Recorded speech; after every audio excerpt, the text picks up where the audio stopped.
Hoje, domingo 18 de junho de 2023, refletimos o Evangelho de Mateus, capítulo 9, versículos 36 e versículos 10 e 8.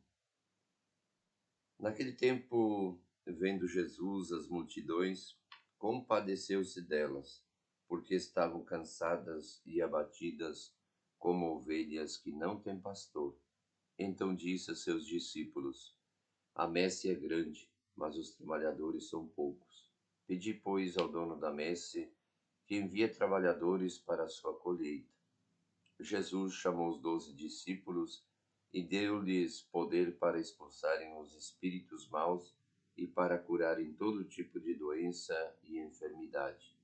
Estes são os nomes dos 12 apóstolos: primeiro Simão, chamado Pedro, e André, seu irmão, Tiago, filho de Zebedeu, e seu irmão João, Filipe e Bartolomeu, Tomé e Mateus, o cobrador de impostos, Tiago, filho de Alfeu, e Tadeu, Simão Zelota e Judas Iscariotes, que foi o traidor de Jesus.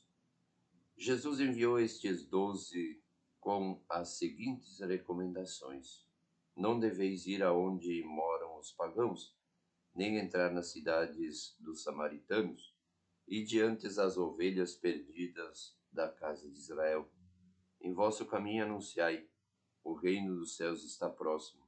Curai os doentes, ressuscitai os mortos, purificai os leprosos, expulsai os demônios. De graça recebestes, de graça deveis dar.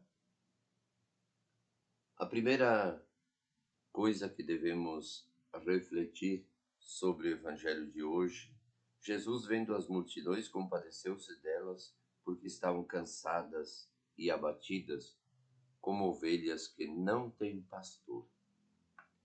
Quantas vezes nós nos encontramos cansados, tristes, abatidos, pois alguma coisa não anda bem na nossa vida e nos sentimos assim, talvez desanimados, com vontade de largar tudo, de deixar a missão. Então disse aos seus discípulos: A messe é grande, mas os trabalhadores são poucos. Pedi, pois, ao dono da messe que envie trabalhadores para a sua colheita. Ele encoraja os seus apóstolos e discípulos. A messe é grande. Pedi, pois, que o dono da messe mande trabalhadores, mande pessoas honradas, honestas, cheias do Espírito Santo, para anunciarem a boa notícia que o reino dos céus está próximo.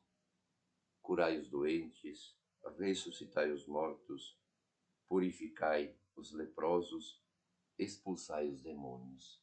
De graça recebestes, de graça deveis dar. A messe é grande, os operários são poucos, mas ao mesmo tempo ele escolhe 12 apóstolos para exercerem esta missão, para anunciarem o reino de Deus, para anunciarem as maravilhas que ele veio trazer, para demonstrarem ao mundo que, mesmo diante de tantas dificuldades e desafios, ainda é possível viver a experiência do reino de Deus na nossa vida. A missão a qual fomos chamados todos, desde o nosso batismo, chamados pelo nome, como Jesus chama os apóstolos pelo nome, assim ele nos chamou pelo nome no dia do nosso batismo. A nossa vivência de fé, nosso desejo de servir, a nossa disponibilidade de colocar a nossa vida a caminho do reino de Deus deve ultrapassar todos os tipos de barreiras, todas as dificuldades e desafios da vida. A missão é levar e mostrar o reino de Deus para todos aqueles que estão afastados. Ide as ovelhas de Israel, aqueles que, por um ou outro motivo, deixaram de seguir o caminho de Deus se entregaram a outras denominações ou a outros caprichos e se afastaram daquele que realmente pode trazer a salvação para cada um de nós. O reino de Deus está próximo. Rezai, pedi, implorai que o Senhor envie trabalhadores honestos, justos, honrados, que façam a diferença neste mundo marcado por tanta rivalidade, ódio, rancor e inveja. Mas ao mesmo tempo, rezemos para que o Senhor nos dê pessoas capazes de amar, de serem misericordiosas, de entenderem o processo da vida atual e de perceberem que o mundo precisa de homens e mulheres que são capazes, como Jesus, de compreender a situação de cada um. Que nesse dia possamos ser abençoados e purificados pelo Senhor. Que Deus abençoe você.